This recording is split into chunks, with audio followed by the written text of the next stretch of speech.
Yang ketiga, kata ulama, maksud daripada perkataan Nabi SAW itu ialah maksud keharusan. Dengan maksud keharusan. Yang pertama tadi maksud apa? Maksud ancaman. Yang kedua tadi maksud pemberitahuan. Dan yang ketiga ni maksud keharusan. Maksud apa? Seolah macam kebenaran daripada Nabi SAW untuk buat benda tu. Salli ala Sayyidina Muhammad.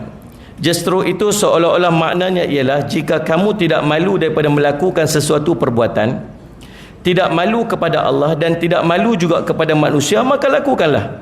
Kerana sesungguhnya dia haruskan lantaran perbuatan itu tidak, salli ala Sayyidina Muhammad, dilarang daripada syarak, maka dia adalah harus. Ada ketika satu benda tuan-tuan yang, salli ala Sayyidina Muhammad, Nabi ada satu benda yang harus yang untuk buat, cuma orang tak buat tu sebab sifat malu. Sebab sifat malu yang ada. Contoh macam tuan-tuan, orang lelaki-lelaki jalan tak pakai baju, contoh. Keluar rumah tak pakai, asal menutup aurat, baju tak pakai. Boleh tak tuan-tuan keluar baju tak pakai? Boleh tak? Tuan-tuan ni saya tanya jawab lah semua. Saya apa macam marah kat saya? Silap bukan saya sebut tadi. Tuan-tuan kalau keluar pada rumah nak main masjid baju tak pakai, boleh tak? Boleh. Yang duk halang kita duk suruh tak yang pergi pakai baju yang berjalan saya tu pasal apa? Pasal ada sifat malu. Cuma nak beritahu, kalau kamu tak ada sifat malu tu, buatlah. Salat semat yang duk halang daripada ni, sifat malu yang ada pada kita. Baik tuan-tuan sekalian, jadi cuma ulama menyebutkan yang lebih dekat, yang lebih rapat daripada salli alaihi Muhammad, makna yang paling sahih sekali ialah salli alaihi Muhammad cenderung kepada makna yang pertama tadi ni, bentuk ancaman. Kalau kamu tak malu, kamu buatlah ikut suka kamu. Baik tuan-tuan, salli alaihi Muhammad. Sifat malu ni dia mai daripada mana? Yang pertama tuan-tuan, sifat malu ni terzahir daripada fitrah. Memang Allah install siap-siap dah sifat malu ni dalam tubuh badan kita. Macam Allah install siap-siap sifat marah, macam Allah install siap-siap sifat yang ada pada diri kita ni. Cuma sifat ini dia akan terpengaruh dengan suasana sekeliling kita. Tuan-tuan boleh bayang, salli alaihi Muhammad, malunya orang kampung dengan malu orang bandar lain. Anak-anak kita yang kita besarkan di kampung, malu dia dengan malunya sifat malunya orang-orang yang dibesarkan di bandar dia berbeza. Pasal apa? Pasal suasana yang ada di sekelilingnya. Tengok. Sama juga dengan anak-anak kita tuan-tuan sekalian, Allah install siap-siap dalam tubuh badan kita ni satu benda, sifat marah. Maka dia membesar dengan sifat marah tersebut. Cumanya salli alaihi Muhammad, suasana dalam kehidupan dia tu, dalam masyarakat itu mempengaruhi sifat marah dia. Kalau bapak tu jenis perongoi, bapak tu jenis pukul orang, bapak tu jenis, akhirnya anak dia akan jadi macam mana? Anak dia akan jadi terpengaruh dengan sifat marah bapak dia tu. Faham tak Ustaz Ahmad? Kalau seorang anak lelaki tuan-tuan sekalian, yang lahir dalam keluarga dia semua adik-beradik dia, kakak, adik-adik semua perempuan, maka sifat malu adik lelaki-lelaki tuan-tuan, dia cenderung kepada keperempuanan. Pasal apa? Pasal suasana yang ada di sekelilingnya. Maka suasana sekeliling ini tuan-tuan sangat memainkan peranan dalam apa yang Allah install dalam tubuh badan kita tu, sifat-sifat. Salah satu sifat yang Allah masukkan dalam hati kita tuan-tuan, dalam kehidupan kita sebagai fitrah ni, apa dia? Sifat malu.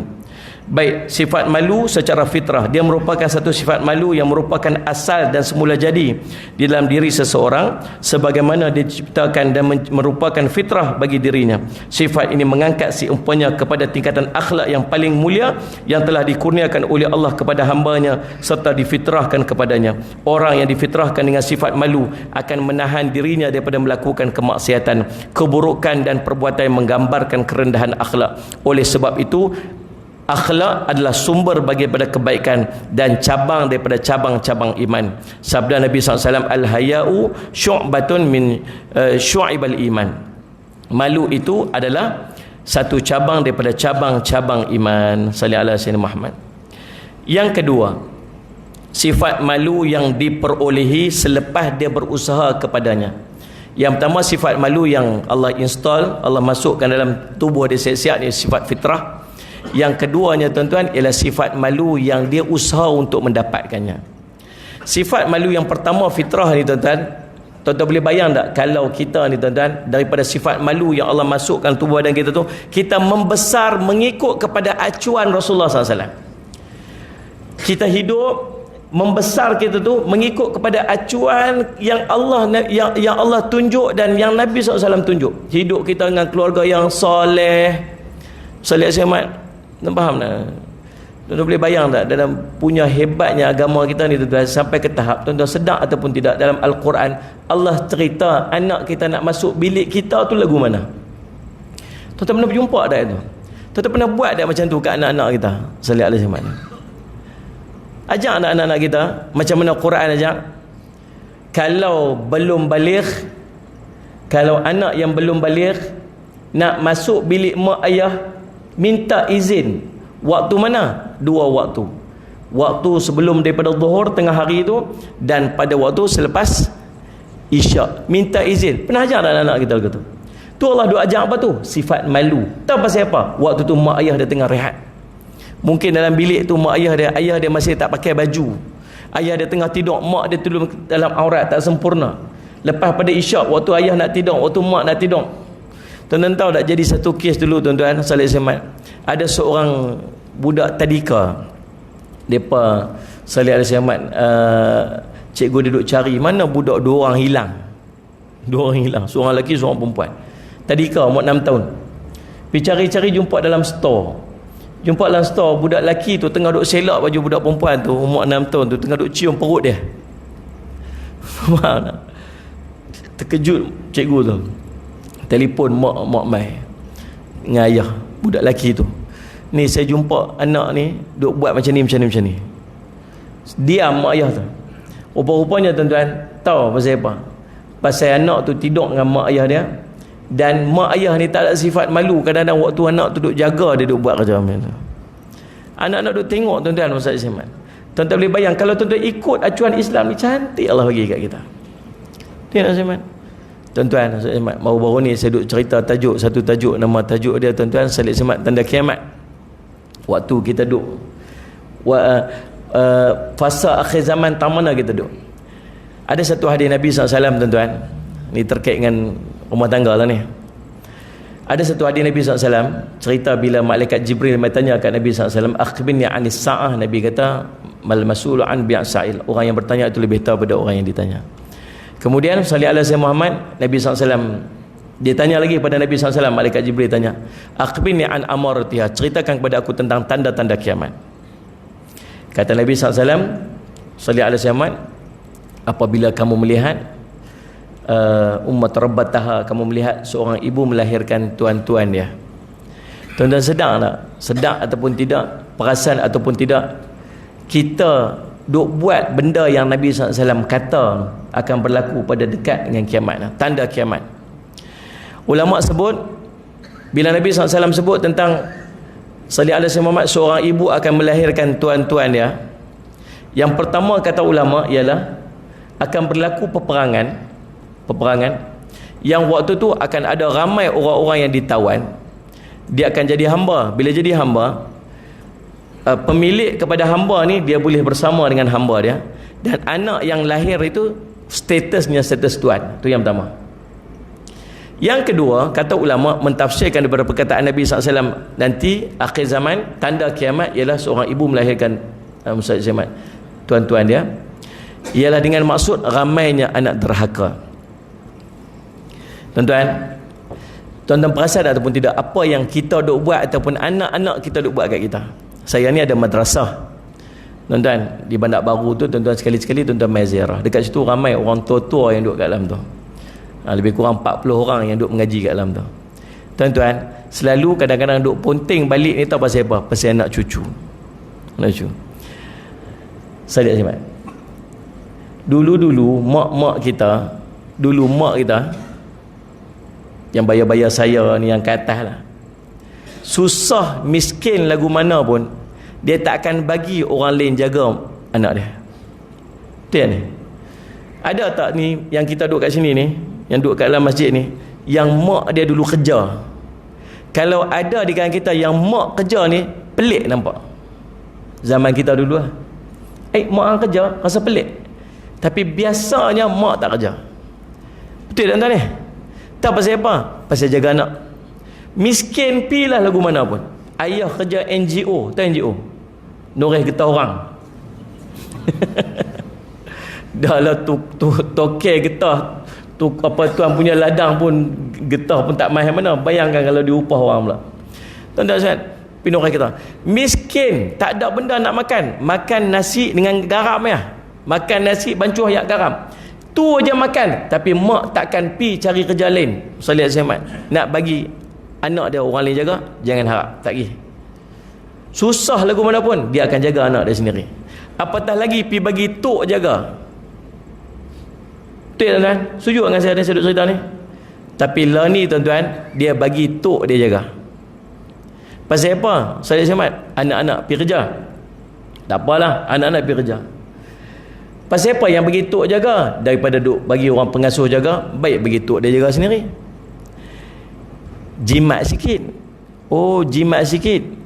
Yang dekat pengasuh, hang boleh bayar sampai 180 sampai 200 sebulan. Tapi mak kadang-kadang sekupang pun tak bayar. Mana apa? Beras? Tak apa, cik beli beras.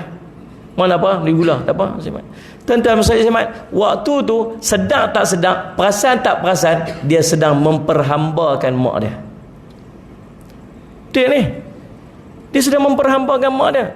Kalau rasa nak sungguh, mak bagi mak jaga. Mak sanggup tak jaga anak saya? Ni Ustaz Ahmad, pengasuh tu dia cas 180. Dekat mak saya bagi 250 pun tak apa. Pasal apa? Pasal mak tu dia akan jaga cucu dia dengan kasih sayang. Dia tak akan buat tu macam mana pengasuh jaga. Pengasuh ada 5-6 orang dia nak jaga ni. Mak kita sendiri jaga. Nah, bagi lebih pun tak apa. Tuan-tuan, kita dengan mak kadang-kadang sekupang pun tak bayar. Dekat pengasuh boleh bayar 200. Dekat mak kalau nak bayar juga bagi 100, bagi 50 ringgit pun ada. Waktu tu sedar tak sedar kita sedang memperhambakan mak kita. Mak ni saya nak balik dah. Mak tunggu kat depan pintu. Mak sagi ni anak. Mak sagi saya nak balik dah. Mak tolong siap anak. Mak mandikan anak siap-siap. Ni kami nak main ambil dah. Tuan-tuan, bagi arahan macam tu kat mak dia. Mak dia tu siapa? Faham tak ni Mas Ahmad? Kita duk buat lah kadang kita tak sedar tu anak-anak kita tu sedang memperhambakan kita. Dia sampai satu tahap tuan-tuan, mak kita ni, orang-orang tua ni, bila sampai satu tahap tuan-tuan, dia kena rehat tubuh badan dia. Dia tak boleh stres dah, dia tak boleh tekanan sangat dah, dia tak boleh pressure dah. Dia kena waktu ni macam mana? Lepas pencen umur 60 tu, dia nak kena pergi masjid, dia kena duduk kuliah, nak kena mengaji Quran. Tengah hari dia kena tidur. Teringat pasal ni, pasal tidur tu lah.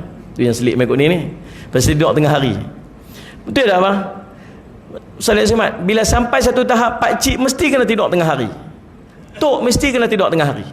Dan dia juga bertepatan dengan sunnah tidak tengah hari itu. Pasal apa? Pasal sekejap lagi nak bangkit qiyamul lail. Pasal bila sampai satu tahap umur nak lena susah, mudah jaga tengah malam.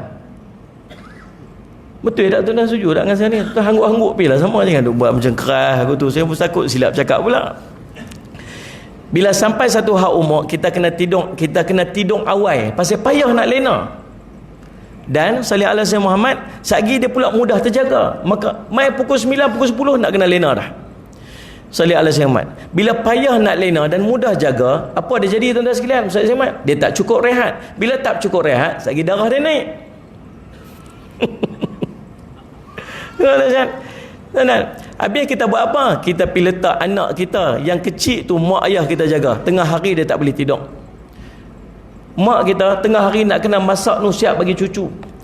Satgi Ustaz Ahmad tuan-tuan, kadang-kadang mai balik lambat tuan-tuan, mak nak rehat malam-malam tak boleh, mak nak pergi kuliah tak boleh, mak ayah tok wan nak pergi sembahyang jemaah tak boleh, tok nak baca Quran tak sempat. Kita tahu kita jaga anak kecil tu lagu mana, kita pun stres jaga anak kecil kita tu. Mak kita yang perlu rehat tu tak mampu untuk rehat. Dan dia tuan-tuan sekalian, dalam keadaan kita tak sedar, kita sedang menyebabkan mak ayah kita sakit pasal kita. Perasan ataupun tidak? Bila kita nak pergi letak anak kita ni, kita ada anak kecil, pi habaq kat tok wan dengan tok dia, mak, tok, mak, ayah ni tolong saya jaga cucu. Agak dia mau tak? Mak dia tak mau jaga cucu, seronok. Sayang cucu lebih daripada sayang anak ni. Tengok sini Salih alaihi Muhammad. Kita pi offer walaupun dia tahu, walaupun tuan-tuan waktu tu dia tahu dia takkan mampu untuk jaga cucu dia. Pasal apa? Pasal waktu dia perlu kepada rehat. Tubuh dia perlu kepada rehat. Salih alaihi Muhammad. Tak cukup rehat lagi, payah nak lena sikit. Bila tuan-tuan boleh bayang kalau cucu dia sakit demam lagu mana? Malam tak boleh tidur. Bila malam tak boleh tidur, esok pi cek darah dia tengok lagu mana. Naik tinggi tu sampai 200 pun dah, 180 pun dah. Pasal apa makcik? Tak cukup tidur ke? Makcik tak cukup rehat ke? Malam tu lah duk fikir sangat. Siapa duk biar dia duk fikir sangat tu? Tu anak-anak dia yang tak bertanggungjawab. Itulah Nabi SAW kata akhir zaman seorang ibu melahirkan tuan-tuan dia, dan kita semua duk buat benda tu dalam keadaan kita tak sedar.